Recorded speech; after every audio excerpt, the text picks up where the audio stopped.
All right, everybody, today I want to do a quick video on how to log your summit activation or a chase that you do. This is a question I got from one of my buddies here locally, Don, W6KLE, who has been doing ham radio for quite some time. He's an extra class high OM, but he's kind of fairly new to SOTA, even though he's been doing a whole bunch of mountain hopping and island hopping and everything else. So this one's for you, Don. So anyways, the first thing you need to do, obviously, is go to the website, the SOTA website. We'll go ahead and drop this out of here because I just logged out. So the main website you put in right here is sotadata.org.uk, right up here.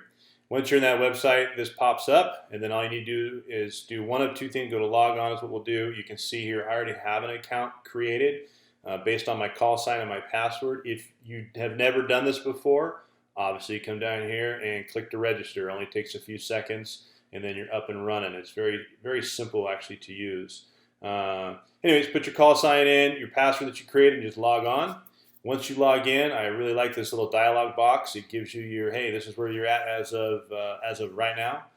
You can see, and I'll be honest with you, I have not activated in the last year. Life crept up on me. I've been pretty busy. But that's now changing, and we're back at it. Not doing just summits on the air, but also going to be doing hiking-related videos because the two go hand in hand.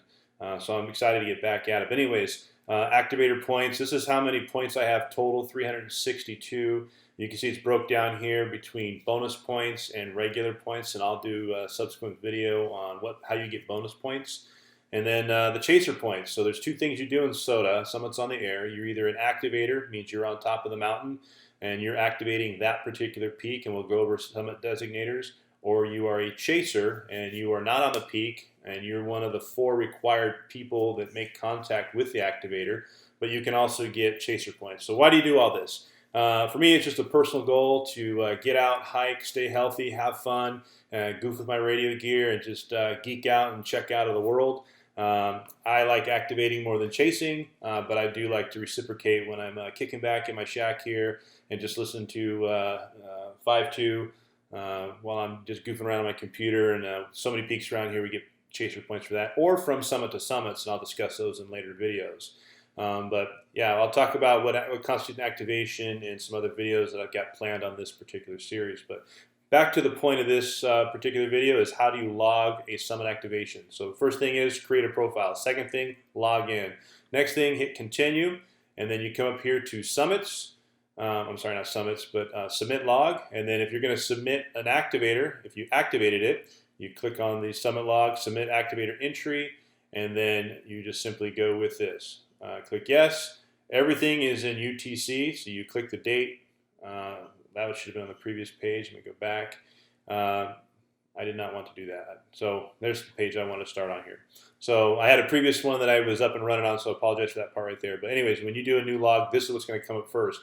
So association, for me, my area is Whiskey 6. If I left my area, you'll have all that because when you do the summit planning, and I'll go over that, you'll get this whole thing here with where you belong. But most of the peaks around me are in the Whiskey 6, Charlie Tango, and then every peak has a designated ridge number to it. So you input that data, it just prompts you all the way through it, enter your call sign, and then you enter the date that you did the activation. Again, this is UTC, so pay attention to that when you do this because it will matter for matching up your log later on. So UTC it, ham radio guys should be familiar with that. Just picking a date, click random, enter your time. We'll do 0100. You put in the call sign of the person you spoke to. We're just going to do a Whiskey 7 Radio Victor. I think that's Tommy. I usually talk to him on 40 meters. So I just put in 40 meters. I do a lot of sideband. Boom. And then the one thing I like to do, if you've looked at any of my videos, you'll see that I'll do my signal report sent. And then there you go, receive. There's an example that's just kind of in there from not long ago. Sent and received.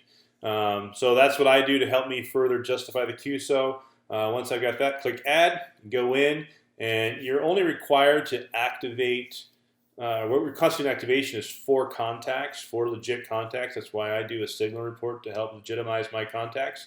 But the more the merrier, and again, it helps the other people with their chaser logs if they're chasing. Now, what do you get for an activator? Well, after 1,000 points, you get a little plaque that you buy yourself and your Mountain Goat Award or whatever it's called.